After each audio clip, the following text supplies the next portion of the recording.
Hello and welcome. This is Jeet Dolakia and you're watching It's Tomorrow News. At least 8 people have died as winter storm Austin brings snow and the coldest air of the season from the Midwest to the Northeast US.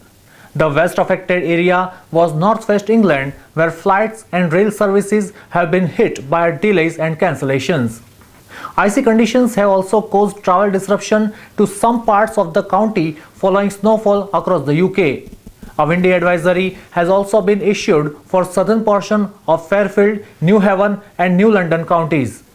Hundreds of schools are closed across the Midwest and Detroit's main airport is seeing hour-long delays as a major snowstorm crawls across the region.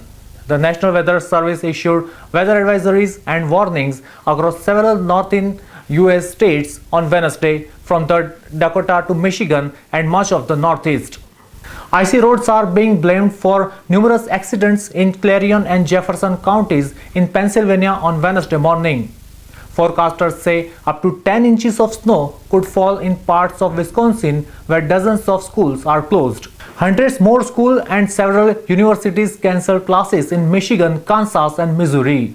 That's all for now. For more news updates, stay tuned with us. It's Tomorrow News, Jeet Dolakia.